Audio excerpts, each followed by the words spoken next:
Yes, sir. Oil cooler is hooked up. Routed the lines through here. As I said, we made a hole here. Some good lighting for you guys. So we took a Sawzall, sorry, not a Sawzall, but one of these. It's a 2 1/4 inch big. So we went through here. And we made sure that we weren't going through the metal or anything. And routed the lines underneath like this. So what Z1 wants you to do is that these two lines, they want it to face up like that. But since that I'm running sensors like right here and then the other one's right here, that avoids me from like running it like any other way. So I have to route it like this. Anyways, which is not bad. It's fine. Put a little bit of silicone on the threads here. You know, just for like peace of mind. Put them on the threads here and the one on top. Yeah. And yeah, so the pressure and the temperature gauge over here, not hooked up yet. So that's running through here. And as you can see, let me just put this back for you guys. And then it'll run through up until there. Yeah. And then it'll come up. It's got a zip tied in place. So everything's good. I could touch the lines. This one's really hot. It's getting hot. So it is flowing through the system. Nice. And then we got this side that's really cold. Pretty sick. 10 out of 10. I recommend the Chase Bay's thermostatic oil sandwich plate. Paired up with the Z1 oil cooler kit with the Setrop core is the best bang for your buck. Worth all the money. Definitely do that. So that's all hooked up. And then the intercooler brackets are drilled. My buddies drilled it for me when I was gone away. So there you go. That's drilled. Just gotta find some hardware and then we can mount the intercooler. And we gotta drill the bottom portion as well. So that feels good. No leaks on the, like, we ran it for at least 30 minutes and no, not 30 minutes, but 20 minutes and no leaks. So I'm happy and feels so good when you just do everything and take your time. And yeah, man, it'll be worth the wait. So that's good. And I'll see you guys in another clip. The next day. What's up, everybody? So yeah, from the last clip that you guys seen, the oil cooler was installed and we got something else in the mail today. So we got a full carbon fiber steering wheel from Zen Carbon Fiber. Thank you so much. Ended up sending it to me and hooked it up. Really nice. Some stickers. Who doesn't love stickers, man? And then the carbon wheel is back here. I'll open it up real quick. Really nice packaging. Perforated leather. Dope. Really nice. Looks OEM plus. So I went with the orange because the tachometer, the cluster gauge is all orange. And my calipers are orange, so it'll be a nice combo. So it definitely looks super dope. Can't wait to put it on. So the first thing you want to do is disconnect the battery because we're working with the airbag. So make sure you do that first and then we can get on to the next step. Begin by taking this airbag off. So for this, what you have to do is that you're gonna have a little cap here. You just gotta take that out. And it's a T30 security Torx bit. I'll show you what the bit looks like. It's like this. It has a little tiny hole in the middle. You can see it. It's a T30 security bit. So there's one on this side and there's another one on this side over here. So we're gonna take those out real quick. All right, boys, we got the airbag off. So little tiny black clips here. You just gotta lift up behind this before you take it off. These two black little clips. And that's it. And then they should pull out fairly easily. So we got the airbag off. Just set it aside here. And then we're gonna take off this center bolt and take this connector off. So with this bolt, there is a mark, I'm pretty sure somewhere here. and you gotta make sure you line it up properly. So this connector here, you just gotta, there's a tab on the left side, press it and pull it out. So this is out.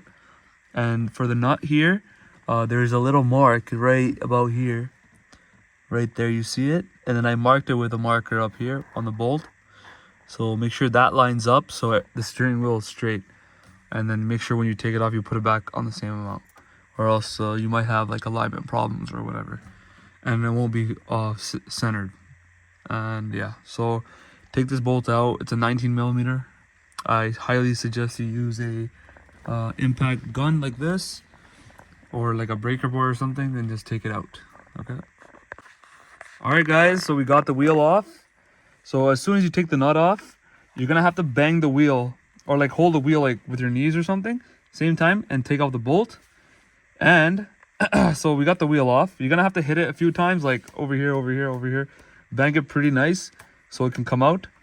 And what I noticed was that this notch was actually like a bit off like this way, which caused my airbag light to keep coming on. So we're gonna center that right there. There's two notches here, 1, 2. Make sure that's lined up, and then there's a thing right here, a notch, and the airbag. So everything should be straight like this, so you won't have any airbag lights. So that's good. So we all lined that up, and then we're gonna take off the old cruise control buttons here of the original steering wheel, which is gonna be, I think, this bolt here, and then a couple other ones. I think I'll figure that out later. And then we're gonna take these buttons, and then we're gonna put on the new one over here, and then we'll get back to you guys. All right, guys. So once you take those torque bits out, these ones right here. Once you take those out, there's two springs that sit right about here. So these sit here, and these bolts give pressure on those springs. So make sure you take those out, and make sure you take the springs out as well. So make sure you do that. And then there's 1, 2, 3 Phillips heads, and then this whole cover here, plastic cover here, should come off. And then you can get access to the bolts behind here, which are also Phillips. So we'll get back to you. All right, so we got the cover off, the plastic cover here. And now we have access to the bolts that are back here. 1, 2, and 1, 2. 4 bolts in total. A Phillips head screwdriver. And that should do the trick. And then we should be able to put these buttons back in. Also, I wanted to mention that there's a ground here that goes here for the harness. For this harness here, this ground right here. So this harness, the ground goes to right about here. So make sure you take that off. So we're installing the buttons now, same way that we took it off. We're just tightening them down. Just don't tie it right away. That's good enough. That's good enough. Now we're gonna do the other side here. My trusty assistant is helping me. Put that in. Yeah. I gotta hold it from the bottom. It's not straight. Yeah. Okay. Here, hold Fuck, this. it's hard to record it. Right here. Okay, just want to get a few threads started, and then there you go. What I really like about this carbon fiber wheel is that it has like the fingerprint marks here, which is sick for grip. That's pretty cool. Okay. All right, guys. So we got everything back together. We put those springs back in that were back here, and now the frame is in. Tighten down these 2 bolts, and put that ground back on. And all we got left is plug it back in and put it on the car. Just take your time with this, and you'll be over with it in no time. And there shouldn't be too much confusion. So yeah, we're gonna torque these 2 down, and then we'll put it on the car. Okay, guys, the wheel's on. We tighten down the bolts, put everything on, put the ground back on, put the connector on. There you go. And I might need another alignment because previously the airbag, everything was not aligned up from before, so I'm pretty sure it's going to be off. Anyways, we plugged everything back in, and now we're just going to put the airbag back on. Like that. There you go. There you go. That looks sick. Anyways, now we're going to tighten up these 2 bolts, and then turn the car on, and make sure that reconnect the battery, and then we're going to check everything else. And the buttons work and everything, so we should be okay. Okay guys, so we put on the wheel, just check if everything works. I already tried. So cruise control down, map 1, map 2, that works. So that works, cruise control works. So yeah, we're Gucci, man. Horn works, we're good. All right guys, looks really good. Love it. So yeah, make sure to hit up Zen Carbon Fiber for your carbon fiber products. For steering wheels, really good. I'll give it a 10 out of 10 out of quality. Everything that I wanted and a good price. So yeah, there you guys go. And see you guys in the next video.